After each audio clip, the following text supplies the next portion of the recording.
Greetings and salutations.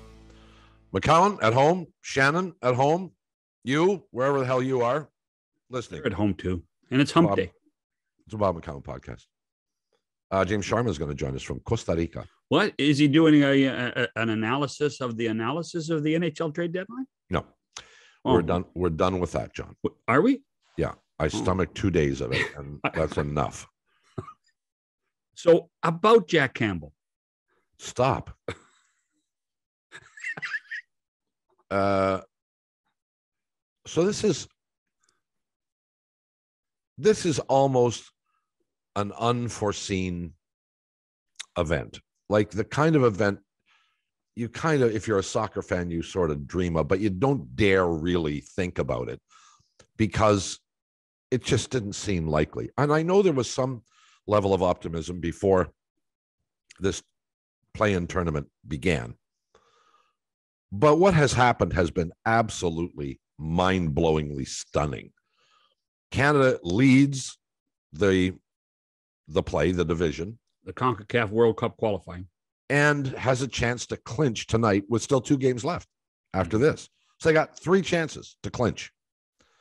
And they could clinch with a tie. They could wind up winning it with a tie, but they will win it automatically with a victory tonight. Isn't that right?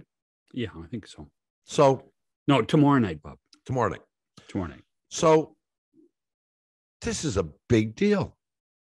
This is a very big deal. So, okay. So I got to ask you a question.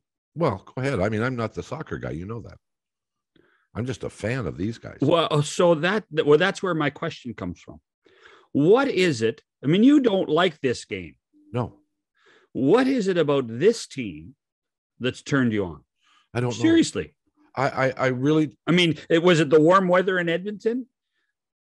I mean, what was it? I mean, you have you're like a kid in a candy store about this team, the only team. Well, look that's not 100% true. I grew up a Tottenham Hotspur fan. Now, I didn't watch the games, but I checked the scores. Yeah, because you liked the name. Exactly. I know, but I thought the name was like, what the hell is a Tottenham Hotspur? Yeah. Well, now I know. And what is it? They actually, I think in the 60s, had a pretty good team. What is a Hotspur? It's a chicken thing. It's a what? Chicken thing. Oh, good. Oh. So I don't, No, but Bob, I have never seen you. No, but I have never seen you as engaged, honestly, in any sports team that you and I have, since we've worked together over the years, engaged in this team more than any other. You have been. No, I have been. Totally. I mean, I'm older and I'm single and I have nothing else going on in my life, and so I've adopted this team as my favorite. What is this, Lava Life? What is? Yeah, it is. For a good time left, call. Swipe left, everyone. Yeah. Go Buckeyes. Well, no, I mean, I don't know why. I watched the first game they played. Yeah, and probably by accident. And, oh my God, they're not bad. And then the Davies goal against Panama. Well, it just went on and on and on and on and on. Yeah. And now I'm engaged in this. Now, I haven't been sitting sleeplessly over the last 2 months. But Thursday night, games, hold on. But Thursday night, yeah, there's going to be basketball on. There'll be hockey on. No, there'll be a replay. They'll replay a baseball. You'll watch the soccer. Well, I'm at a dinner, too, at my mom's place. My daughter is coming in from St. Louis. Haven't seen her in a couple of years. So we're all going to my mom's place tomorrow night. I'm hoping I'll be able to watch the game while we're there. Well, your no mother disrespect intended, but we'll see how that works out. Anyway, we're going to talk about it tonight or today or whenever the hell you're watching. The game, okay. This is Wednesday. The game is Thursday. I'll figure it out. Okay. James Sharman, when we come back after these messages. McCowan and Shannon back with you. Well, as we all know, tonight is opportunity number 1 for the Canadian men's national soccer team to qualify for the World Cup.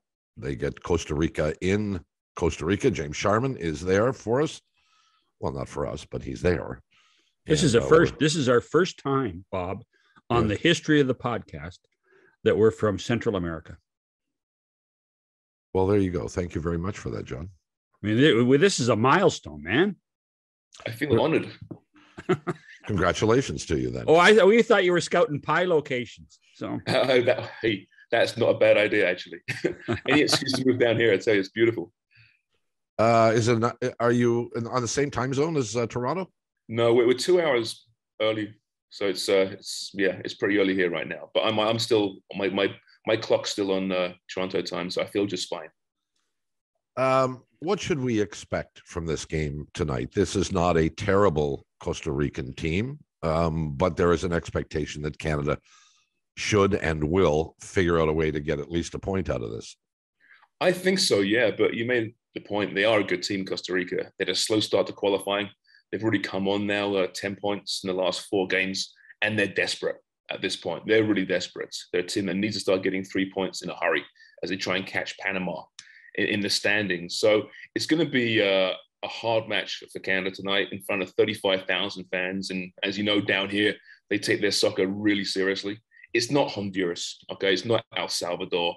It's not. You mean there's no bags of urine being thrown? As far as we know, we're going to find out tonight, I guess. There's a track around the field. So if they are flinging urine bags, they need a good arm to get onto the pitch.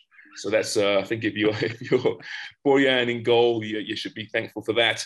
But it's going to be an atmosphere there. And I think it's really the first time Canada's really experienced that in this qualifying. Yeah, they've been to Honduras, but COVID restrictions meant it wasn't a full stadium. They've been to the Azteca, and they've passed those tests, but they haven't really faced that hostile environment in Central America just yet. So it is a bit of a test. So these teams disbanded for the last couple of months and went back to their club teams. And they've been playing, but they haven't been playing together. What do you think that means for the Canadian side specifically? Well, so far they've showed such great chemistry. You know, they can get together in a short time and play. I mean, the last window was a lot more difficult in that a lot of the players hadn't played since November because of the MLS season and where they were playing. So they were rusty. This time they're back playing for their clubs. In most cases, there's a couple of high-profile players who have made moves to new clubs in January and haven't yet broken through, haven't played many games. In Richie Larea and Stefan Estacio. But overall, it's international football, right? It's the same for everyone. You get together in a short window, a small window, and you've got to get it together quickly. And thus far in this qualifying campaign, that hasn't proved a problem. Who's not there? So the main name that's not there is obviously Alphonso Davies, who remains in Germany, recovering from myocarditis. And he's back in the field now training, but he's not back in game shape by any stretch. He's still a few weeks away. It's possible he'll make a trip to, immerse himself in the moment in Toronto, the celebration. They want to do that. But at the moment, from what I understand, Bayern Munich still haven't, they're recovering. So that's the main issue. Apart from that, there is a strong squad as always. He's brought back the guys that have done the job for him so far.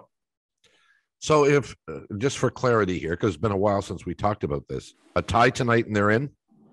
Well, a win tonight they're in for sure. Okay. If they tie and Panama doesn't beat Honduras, then they're also in. I think there's 81 or 82 connotations as to what could happen for Canada to not qualify automatically. So there's a lot going on right now, but essentially they win and or they have help elsewhere and they're going to qualify. They're going to qualify. The magic number is 2, but really that second point isn't really a point because they got a huge goal differential edge, 13 on those teams they're competing against. So it's a bit complicated, but the simple math is if they win, they're in. All right. So what happens if they get in, if they win? Who do they play in the last couple of games? Do they kind of change the look and just kind of relax? Yeah, that's interesting. I wonder. I don't think they will relax. John Herdman set these internal goals from day one. And the first one was obviously to qualify for a World Cup. The second one was to finish first in the group. And the third was to go undefeated. And that mean a lot to this team. Quite frankly, for most fans, just qualify. The rest is gravy. But, it would be great momentum. It would show, the rest of the world that Canada is for real if they won this entire qualifying campaign and went undefeated. It'd be incredible. And John Herdman's not the kind of guy to take his foot off the gas. That being said, if they qualify tonight, you're going home to BMO Field to play a pretty poor Jamaica side. It's going to be a party atmosphere there, right? It's going to be a lot. So he could definitely use that moment to try some younger players who haven't got that many minutes so far. But I think he's going to go out, full out, put his foot on the gas and try and finish this thing off properly. Well, the one thing I would say, James, since we've watched this team, by the way, it's Bob's favorite sports team now. Unbelievable. Like Bob, glad to hear it. It is like Bob is. I'm surprised there isn't a Canadian flag in the background. I've come over to the dark side, yes. But just for this team, not for the game in general. No. That's fine. That's fine.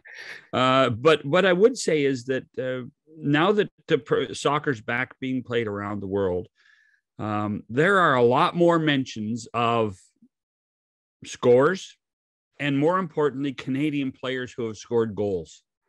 Even in the last couple of months, there's an acknowledgement, whether it's even subconscious, that, here's our group of Canadian soccer stars. Here's where they play their club teams. And there seems to be it's a given now that we talk about these guys. Do you notice a difference? Well, yeah, for sure. I mean, listen, they're spread around Europe now. I mean, obviously in MLS, we know that, but the global football market doesn't so much care about that. Right. Which is unfair, but they're spread around Europe in some pretty big clubs, making names themselves. Tejan Buchanan went to Club Bruges in Belgium, for example, and he's, from a guy that was an unknown quantity, a couple of years ago now. Now he's a starting player for a pretty big club there, engineering a bigger move somewhere else. I think there's a respect level around the world for Canadian players that hasn't been there ever before. It makes a big difference. And I think we're seeing that as far as the Canada soccer is concerned as well. I spoke to Nick Bontis, the president, last week, and he was saying, you won't believe the names and then the associations calling me now saying, we want to play Canada, either in Canada or overseas. You wouldn't believe it. You never had that before. These are the biggest teams in the world. Now, respect Canada as a real good opponent with some name value there as well, in Alphonso in particular and others emerging. So yes, I think the global respect level is maybe ahead of what the domestic respect level is for this team right now. We're still trying to break through that mainstream.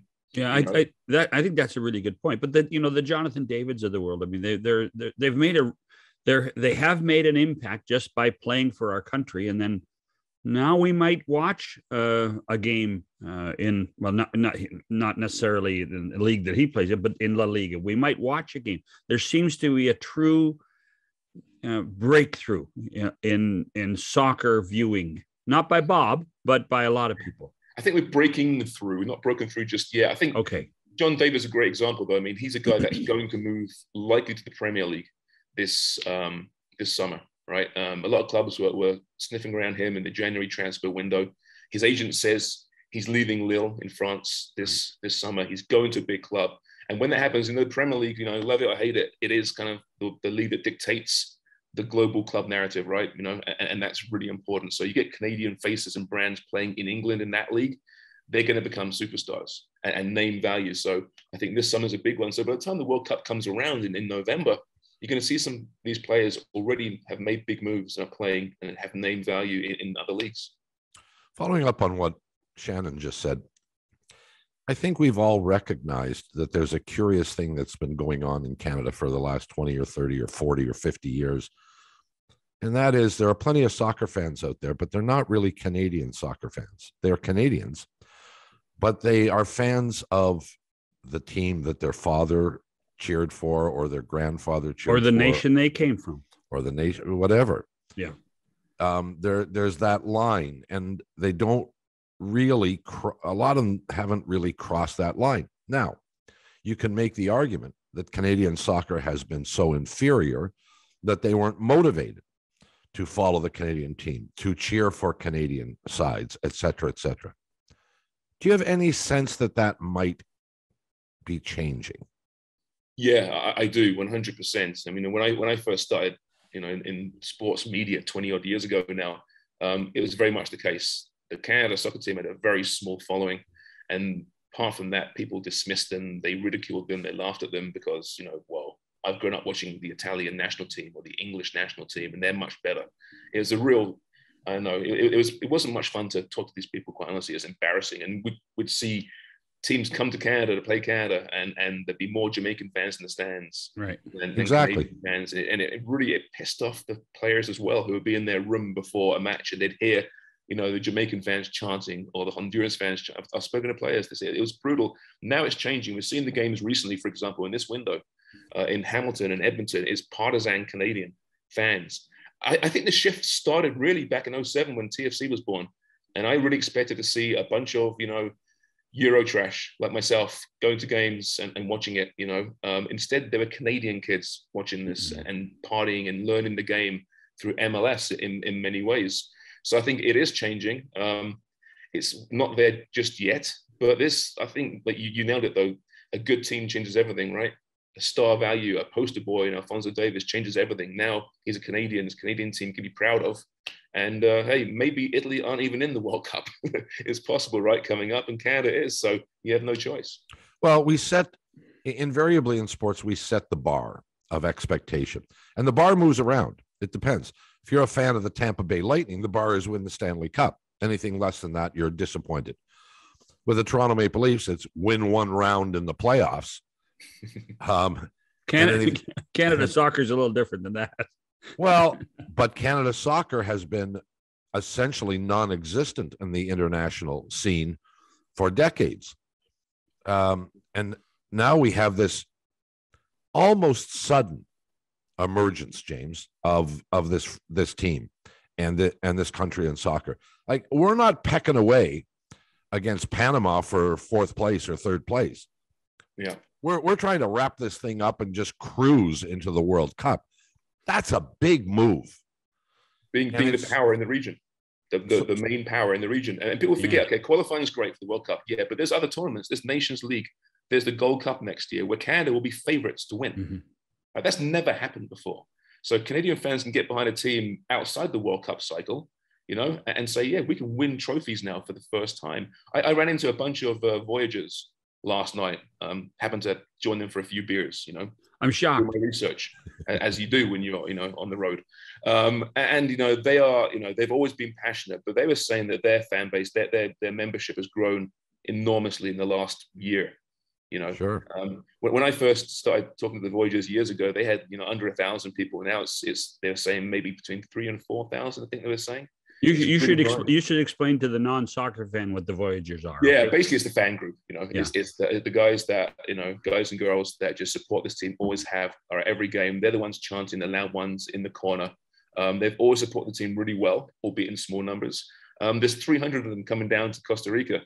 300, which may not sound like a lot, but that is a lot for a road trip to Central America for a Canadian national team game. You might get that in as they were saying, in Detroit for a Gold Cup game, but not in Central America. So that's changing a lot. Two observations from me. Three, actually. First of all, we all know how to pronounce CONCACAF now. So that's progress. The second thing is that to Bob's point about Tampa and maybe the Leafs getting a playoff round, is we used to be proud when our ranking got out of the 50s. We used to think, we're 48. Oh, we're improving. What are we now? 26? I think I've got the exact number, but we're climbing. It's been rapid the last. I mean, rankings are frustrating. They're very confusing to figure out. But I mean, they are climbing, that's for sure. And that means a lot as far as the World Cup draw is concerned. That's the next thing to look forward to. The World Cup draw, April the 1st, you have 4 pots. And Canada might be in the 3rd pot now. It's possible. Not even the 4th pot, depending on their ranking and a number of things. Remember, Mexico's always been in the top 10. Yep, absolutely. And we beat Mexico. Yep, and the States. Yeah. But that was my other question. When it comes to this grouping, when it comes to CONCACAF, what's the bigger story? Canada winning or the Americans not? Yeah, I think it's Canada winning. I mean, I think entering this qualifying cycle, people knew that the States were a team in transition, much like Canada. They're a young team trying to find their identity. But if you look at that team on the paper, they're a good side. They're going to be a lot better. I'm surprised Canada's in first place, given the players available to the States. So as much as they're being hammered by their fan base, they're going to be okay. mean, it could go wrong. They play Mexico, coming up in Mexico on Thursday, right? If they lose that game, I mean, there's going to be some very nervous people, but I still think they will qualify. I still think Canada winning the way they're winning is the story. Not so much that they're going to qualify for a World Cup. CONCACAF's quite weak right now. But it's how they're doing it. They're bossing it. Unbeaten 11 games. You played the States and Mexico 4 times combined, haven't lost yet to any of them. That's incredible. We never thought we'd see that. Well, you touched on this, but maybe explain in some more depth the importance of the rankings. And I then wonder, we talked earlier about what Canada does if they prevail tonight and clinch this thing. How do they play the last couple of games, and what kind of lineup, how seriously do they take it? I would presume if they keep winning, they keep climbing in the rankings. Yeah. And what does that actually mean when the World Cup comes around? Yeah, well, points are points, right? So the more you win, the more ranking points you get, obviously, and you climb up. Now, FIFA will do the World Cup draw and divide all the teams, the 32 teams, into 4 different pots from best to worst according to their rankings. Now, I believe they just announced that the European playoff winners will be in the 4th pot, which really helps Canada. So Canada, if they keep climbing, they could potentially be in the 3rd pot, which means an easier draw. They're going to be joined against perhaps, well, mind you, the way European qualifying is going right now, maybe not, because Portugal and Italy are involved. But I mean, there will be a group of death for sure. But yeah, the better you do in qualifying, the better you position yourself in the rankings, potentially meaning you get a better World Cup draw. But I'm at the mindset, I want the worst draw possible.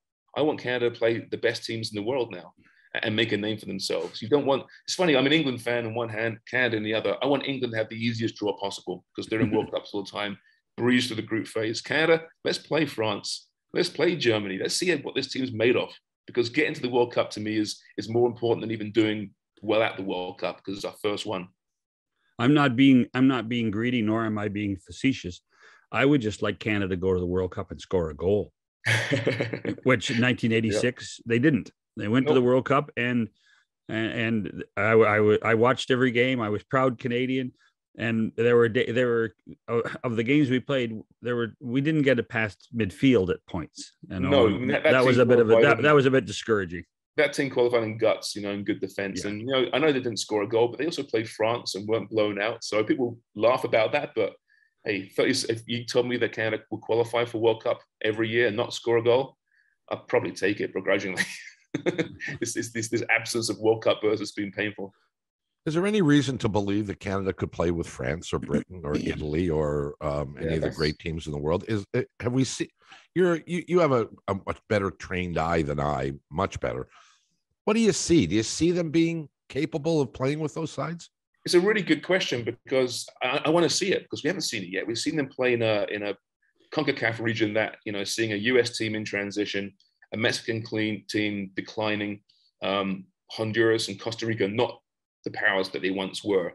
Now Canada's busted, but you can only play the teams in front of you. So I want to see them play the top teams in the world and see how they can perform. I'm really curious about that. I think, up front going forward, this team can definitely play with the best of them. The question was always at the back. The stars aren't on defense, but they defended superbly in this whole campaign. And Canada traditionally do defend well. They don't get blown out very often. We can mention San Pedro Sula against Honduras back in 2012, but that's the outlier. They rarely get really smashed. They've always had good defense and good organization. So I think they would play with these teams. I'm not sure they'd beat them, but certainly it wouldn't be an embarrassment, which is why I want to see them in a tough World Cup draw and see how they perform. That is I mentioned the question before about how they perform on the road in CONCACAF in a cauldron. That's one question. The other question is, how do they perform against the very best in the world? And as Nick Bontes, alluded to me last week, we're going to find out in the next few windows, because you'll see some big teams coming up and playing Canada. But what's your best guess? My best guess is they won't beat these teams. They're not at that level yet. And they might not get to that level. I mean, you talk about the top European teams, France and Germany and England. I mean, you watch them playing club football week in and week out. It's a different level to what we see in MLS, a different level entirely. Oh my gosh, yeah. Right? Now, we've got some players playing at high levels over there, but prime example, okay, so Richie Larea, who was one of TFC's best players, key for John Herdman with Canada. He's great, Richie. He went to Nottingham Forest in the League Championship, which is a tier below the Premier League, in January. And they're a good team competing for a playoff spot, but he hasn't got a minute on the field yet. He can't get on that team. And that's the league below the Premier League. So as much as Canada's improved dramatically, and it's a great journey, they're not there yet, and we shouldn't think they are. They won't get blown out, but I don't see them beating the likes of France or Germany, even on a one-off. So guys like David, Lauren, Davies, Buchanan, where do they fit into the European circus? Well, I mean, Fonzie, he's top quality. He's world-class. You know, he would start for most clubs in world football. He's that good. John David is really emerging as a very good player. However, since the last window, he hasn't played very well, hasn't scored a goal in the 9 games. So he's not in the best form. Maybe his head was turned with some big clubs, you know, looking at him in the transfer window. But he'll be a Premier League player, and he'll start most weeks, I think. Maybe not with the Liverpools or the Man Cities, but if you put him in a West Ham or a Tottenham, it's possible. Mm-hmm. But Buchanan is the one that interests me because he's really emerging. You know, as I mentioned, he made the move to Club Brugge. His rise has been quick, it's been rapid, and now he's starting each week and playing really well. He could be one that turns some real heads, but he's still quite raw. He's still very young. Estacio is another one, went to Porto in the window, which is arguably Portugal's biggest club. Hasn't played much, played a bit, but not much either. So these guys are legitimate top-level players, you know, in European football. But there's a bit of a gap between them and perhaps the rest, just now. We'll take a quick break. James Sharman is with us from Costa Rica, where Canada tries to wrap this thing up and qualify for the World Cup in Qatar or Qatar, depending on how you want to pronounce it. We'll take the break and come back after these messages. It's McCown. It's Shannon. James Sharman is with us from Costa Rica, where tomorrow night, because I think I said tonight, but well, you know, night, Bob, at your age, you know, it happens. You know, it happens. Look who I'm working with. Hey, don't be there's a whole lot of things that are inexplainable. Don't be picking on James like that. Not him, you. Oh, never mind. No, and now with all that nonsensical babble, I forgot the question I was going to ask you. And it was a pretty. Oh, okay, I got it. I know what it was. So you were talking about the expectation this year at the World Cup, which would be probably pretty low. You don't really expect Canada to be. You hope they're competitive, but you don't expect them to win a whole whack of games. I think we'd be thrilled if they got through the first round, wouldn't we? I mean, that would be. Well, that's bonus time. Be incredible, absolutely. Right. And is it likely? Probably not. Is it possible? Maybe. But where's the build for 4 years after that? Where do you see this team? Do you think this team, based on nothing more than the maturity of the two young guys, the two young stars, will be better at the next World Cup? Yeah, I do. I think, you know, like you just said there, the main point is they're very young. They're getting better. There's some good kids coming through as well. There really are. You know, we see Ishmael Kone just got called up from Montreal. He's 19 years old. John Herdman says this kid fits a profile in midfield that he hasn't seen before in his time in Canada. There's some real talent coming through. Jaquil Marshall-Ruddy at TFC, another teenager who's going to be legitimate, a really great player. So I think they're going to get better. I really believe that. They'll be playing better teams as well. As mentioned before, they'll build that way. CONCACAF will get stronger. They'll have to be better, but they'll be playing in Gold Cups, like I mentioned before, as you know, a favorite to win the tournament. And as you start winning tournaments, you build momentum and confidence, and it just grow. The big question we discussed before is John Herdman, right? Right. Can you retain John Herdman? He's contracted through the 2026, I believe. I don't see any reason why he wouldn't stay. Obviously, that's a big allure, you know, playing in a home World Cup. But if he has a good World Cup in 2022, there will be clubs sniffing around, and he's a really ambitious guy. He's key to this right now. He really is. Sure. He's been the main common denominator as to what's changed since he took over a broken squad back in 2018. He's professionalized the whole on-field and off-field outfit at Canada Soccer. So, you know, that might be the biggest concern. Can you hold on to him for 4 more years? If you can. But even if you can't, I mean, now suddenly Canada is going to be appealing to a lot of good coaches, right? And there's more than just one John Herdman out there. And well, yeah, theoretically, I mean, you know, we can say that, but just for clarity too, with international sports like hockey, where they go and play, in a World Cup or a World Championship or an Olympics or whatever it happens to be, they get a coach the coach of the team is not the team coach forever and ever. Amen. It's a one-shot deal. He coaches somewhere else. Can that happen with somebody like Herdman? Could he get a job, say, with a Premiership? Just say it now, club? Newcastle. Say Newcastle right now. All right. Well, so that's where he's from, right? Could he be the coach of Newcastle and the Canadian national team? Okay, it does happen. Rarely. You can't really do it. You can't. I mean, the way he works as well, he's so meticulous. You couldn't do both jobs. Be a club effectively. Effectively, yeah. I mean, it does happen. Like I said, usually on the short term, a guy gets fired. There's 6 months to a World Cup. Oh crap, who can we get now? Oh, this guy's he'll do both jobs. It does happen, but in modern football, time is everything, and you have to commit, your resources to one job. So I can't see that happening. I can see him going to a club at some point. Absolutely. I think that's where his ambition lays, and it probably does lie in a big league around the world. Maybe to begin with MLS, but a good World Cup and heads will turn. Right? Who's this guy? John Herdman. He's got great charisma. He's a salesman. He's got that personality, and people will love this guy. If Canada do well at the World Cup, man, he's going to be the British media will be all over him, so it'd be fascinating to see how that transpires. What was your reaction when he moved from the women's team to the men's team? Yeah, at first I was surprised. And I was a bit dubious. I don't think it's ever happened before that a man has successfully gone from the women's program to the men's program. The concern was that would the men accept him and respect him? Like, this guy, you just coach the women. Let's be unfair here. But they say to a man, it took one session with him, and they realized this guy's for real. He's very different to what they'd seen in the past. So it did surprise me. We asked him why. I think you spoke to him as well, right? Why did he move? And it's because he had to improve the entire program. And to improve the women's program, the men's team must be successful. Simple as that. You need money. And that comes from qualification for a World Cup. And that's why he made the switch.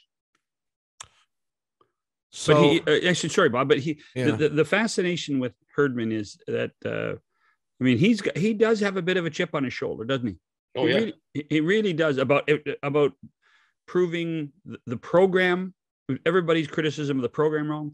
And I think there is something to prove everybody wrong, because he's not a young guy anymore. Mm-hmm. And, to finally get some recognition, to finally be in the Sunday Times of London, at home, a story after being in New Zealand, after being in Canada, he's finally been invented, and he's not an overnight sensation. From a purely footballing standpoint, he had to leave his home country, England, had to leave to continue his coaching because he wasn't getting the opportunities there. So he went to New Zealand, of all places, not known as a football hotbed, and then did a decent job with the women's team there, and then went to Canada, another team not known for its soccer. Did a great job there, and he's built his reputation so well. Now he's going to a World Cup with the men's team. I think that chip in the shoulder serves him really well. Absolutely. Well, I was going to go down that road too. I mean, he obviously is very good at his job, but is he the architect of the emergence of Canadian soccer, both women and men, or is he the beneficiary of an infrastructure that has improved sufficiently so that he has a team he can coach that can win? I think with the women, he put in the elite programs. He was more the architect of that infrastructure and the women's side of things. He says that when he joined the men's team, he didn't know much about the men's program or the depth of talent. I don't believe that. John Herdman's too meticulous, but it's good timing as well. I mean, he wasn't the reason why Alphonso Davies emerged. He wasn't the reason why John David was playing in European football. There was this golden generation bubbling beneath the surface, and he came at just the right time. So I'm sure he picked his time perfectly as well. But he has professionalized, the way they do things in the men's program now as well, within the men's national team. His staff's huge. They spend a lot of money on that staff. That wasn't the case before. So it's become more professional, but at the same time, I wouldn't say he's the architect for all that's good right now for the men's side. He's a beneficiary, absolutely. But I think with his, he can be the architect going forward. So when we look at international basketball, not international basketball, Canadian basketball specifically, you can point to the arrival of the Toronto Raptors and the emergence of Vince Carter as the key in creating greater participation, greater awareness, greater commitment, greater desire on the part of a whole bunch of young people who grew up with this Vince Carter guy winning dunk contests and being, I think 3 times he was the #1 vote getter for the All-Star game. So we have a direct path. And today, I know James, that there are Canadian players splattered all over U.S. college basketball at the highest level. Players still playing in the tournament, may win the tournament. And you have, I can't even remember how many in the NBA. 27, I think. There you go. 27 players in the NBA. I can remember when there was 1. And just as many playing the game overseas professionally. Yeah. So the explosion related to Vince Carter is my point. It's a long way to walk in order to get there. But what do we point to with Canadian soccer? Yeah. Is there an event? Go ahead, sir. No, is there an event? Is there something? Well, on the women's side, it was Christine Sinclair, right, in 2012, on the women's side. And even now, you've seen these young players making their debuts in Canada saying, Christine was the reason why I play soccer. We've always had great numbers of kids playing soccer in Canada, right? But there's been no pathway per se. On the men's side, it's a great question. I'm not sure. MLS, Vancouver, Toronto, Montreal made a big difference. When MLS came to Canada, the game became more professional. Fonzie was seen by the Whitecaps when he was playing in Edmonton. He went to their academy. He got great professional coaching, which allowed him eventually to move to Bayern Munich for $20 million. Right. So I think MLS was maybe that, but I think we're still waiting for that moment too. I think Alphonso Davies can be that guy. Being at the World Cup can be that guy.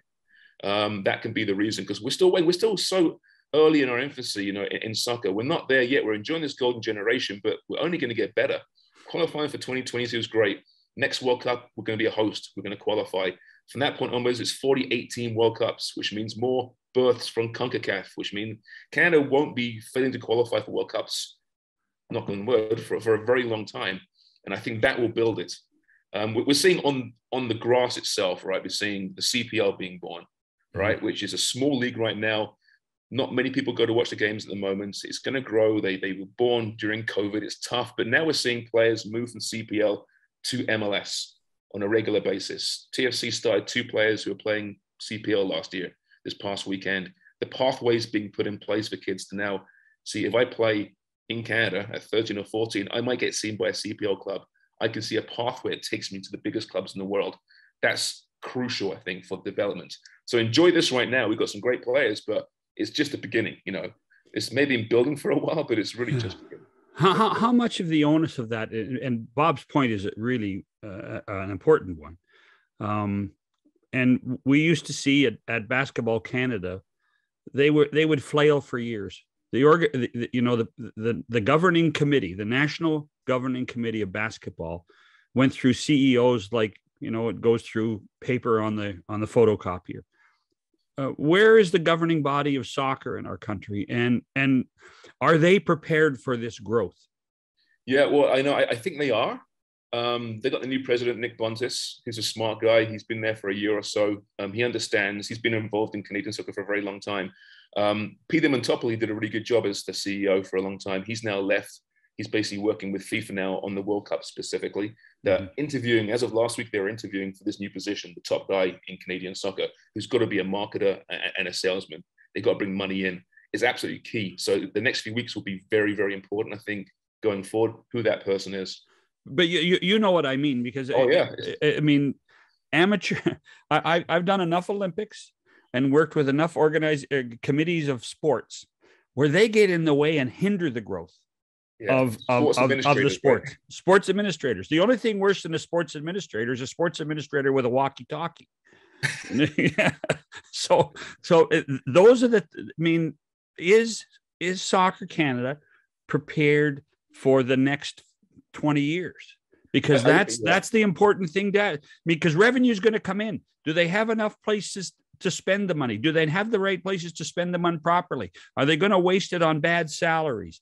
Who's going to be the pinpoint people that are going to make soccer grow at every level? I think it's going to be this next hire. I really do. There's been over 100 applications from around the world. So some relatively big names within corporate Canada, I believe, have applied for it. It's got to be a business person. Yeah. When you look at the FA in England, right, the Football Association, when they hire a new CEO, it's not an administrator. It's a person with business background who has connections. Because, like you said, the money's going to come in at some point. I think it's been slow so far, but it's going to come in. I did an interview last week with Ipsos Canada, who had been hired by the British Trade Authority, I think it was, to ask about Canadian soccer and is it worth investing in Canadian soccer. So things are changing.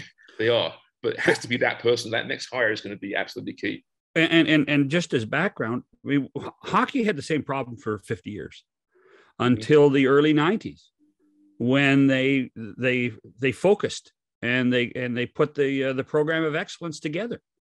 And they started to generate revenue, and the World Junior Championship started to generate revenue, and the World Championship started to generate revenue, and then it paid for all the other programs. Which is interesting. I mean, that's hockey, right? That's my point. The religion, whereas soccer is still trying to build itself and become something. Which is why we keep going back to it. Which is why qualifying for a World Cup changes everything. That's the tipping point. You get 10 million from FIFA to start with, and that's not including what you're going to get from private corporations, and I'm assuming the government will then step up a little bit more as well. Well, I don't know a damn thing about this, but I'll tell you that I think it's, and you mentioned, James, that there are 100 applications, and I assume many of them came from outside Canada, from non-Canadians who want to be parachuted in here to run something that they think they know how to run. And I'm not disputing they probably do. Having said that, I wouldn't even think about a non-Canadian at the top. Wouldn't even think about it. Because if you go outside there, the fundamental purpose of this person is going to be to raise funds. Now, I know there will be a lot of other things. There'll be documents to sign and things to stamp and meetings to have. But you're going to come in and you're going to try and get the Canadian economy involved.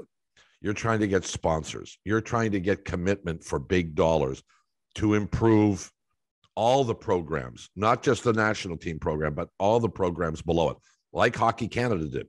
Right. Hockey Canada makes $60-70 million a year and spends it, appropriately. I don't want some guy who's a hired gun from Denmark. Nobody hates Danes, so. You better not in my house. No. So that's why I use Denmark. Switzerland. You're not going to, I don't want that guy. I mean, he may be good, but I don't want him, because I don't want him calling on my business and saying, with some accent, I'm the head of Soccer Canada and I want your money. Send me a Canadian. So not a Lewicki figure, for example. You want someone that's got. He would take Tim. He would take Tim back. Well, you would take Tim back. Would you? Come on. I love Tim. I get gravely concerned about whether a corporation would have any reservations about a hired gun coming in rather than a Canadian. Well, and I'm sure you can find a Canadian out there who can do this job. I just think it's really important to have a homegrown guy there. We need someone with connections to the world. Canada, right? And to the world. And to the world too. But yeah. I'm assuming there's more money to be made within Canada. I mean, that's not my field of expertise. I don't know. But for Canadian soccer right now, you're better off going to a TD or an RBC than going to the Bank of England. Well, you want the bank, you want the beer, you want the car. Yeah. Those are the fundamentals of any business. Bank, beers, and cars. And if you can get those, then the others come in. Yeah. Mm-hmm. Yeah. Tell you what, though, the world football is a different kettle of fish than any other sport.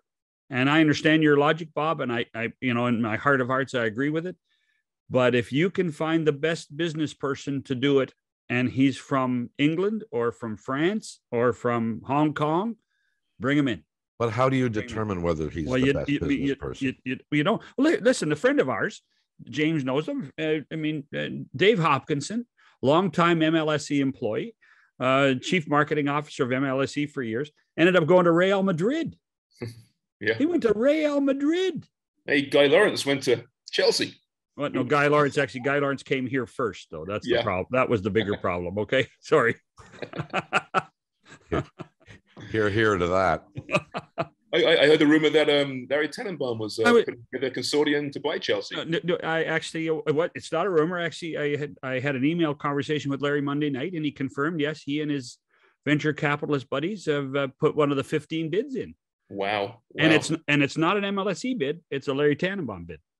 Well, I mean, people have said he's the central, most important figure in Canadian soccer for a long time. You know what he's committed to TFC through MLSE. They bleed money. Let's be honest. Yeah. He supported them, supports Canadian soccer. They were after, I think MLSE were eyeing Leeds once upon a time as well a few years ago. So it's not the first time he's considered a overseas purchase.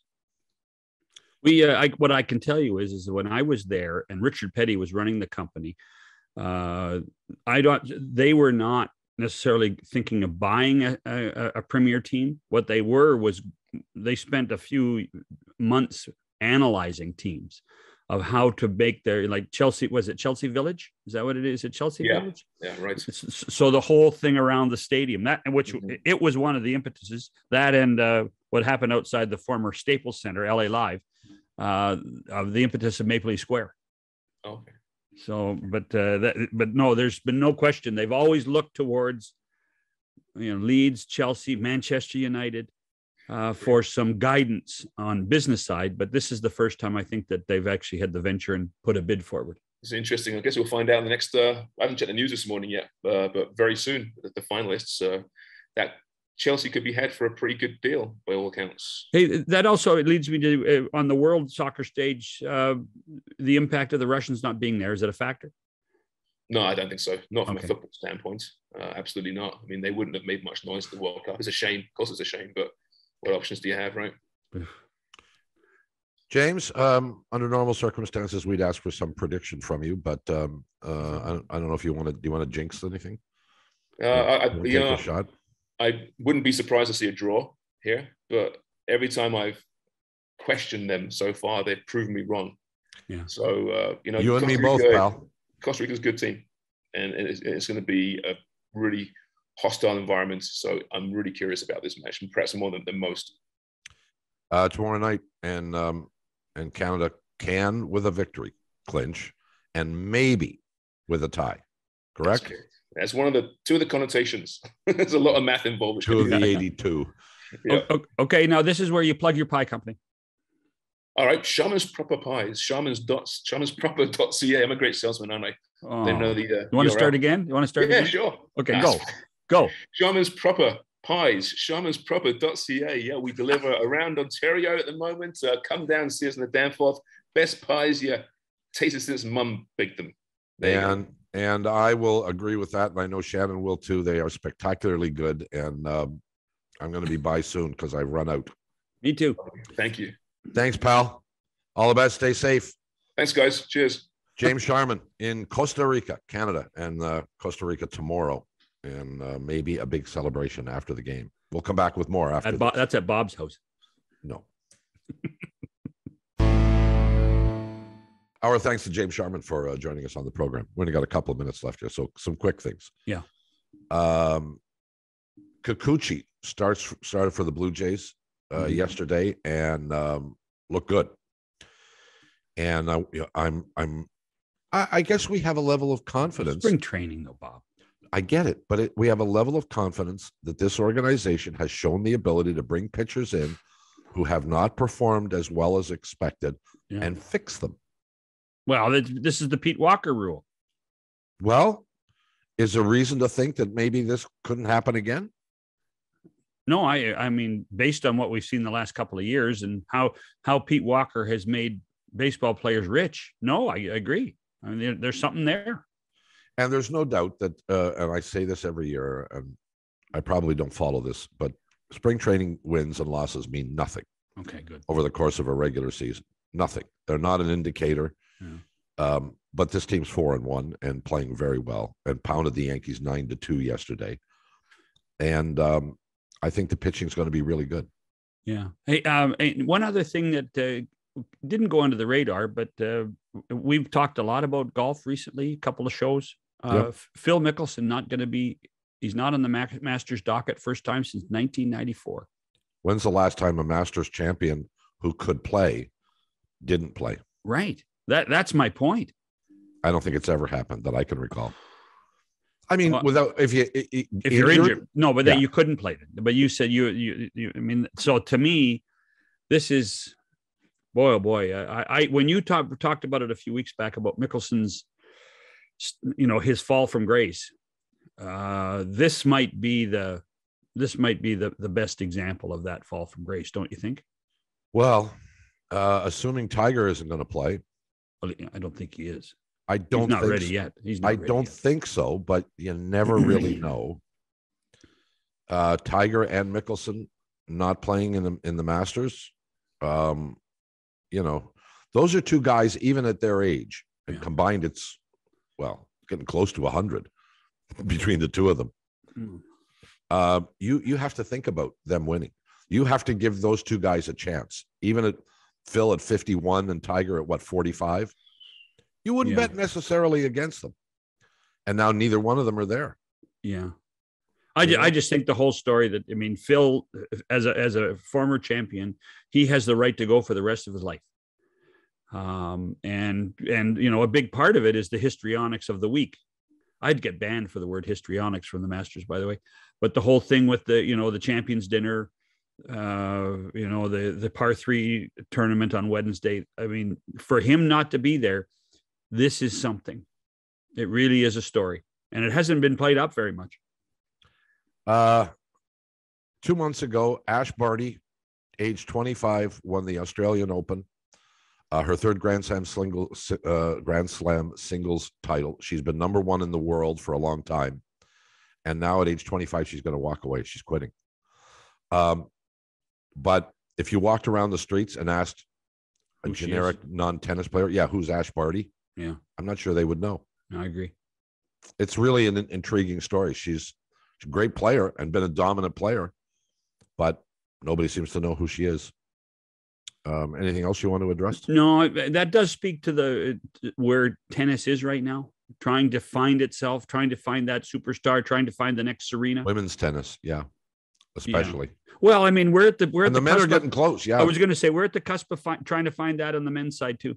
Well, we are. Yeah, because Nadal is hurt and is going to be out for a while, and who knows how long that while will be. And Djokovic won't get vaccinated, and Roger's 40.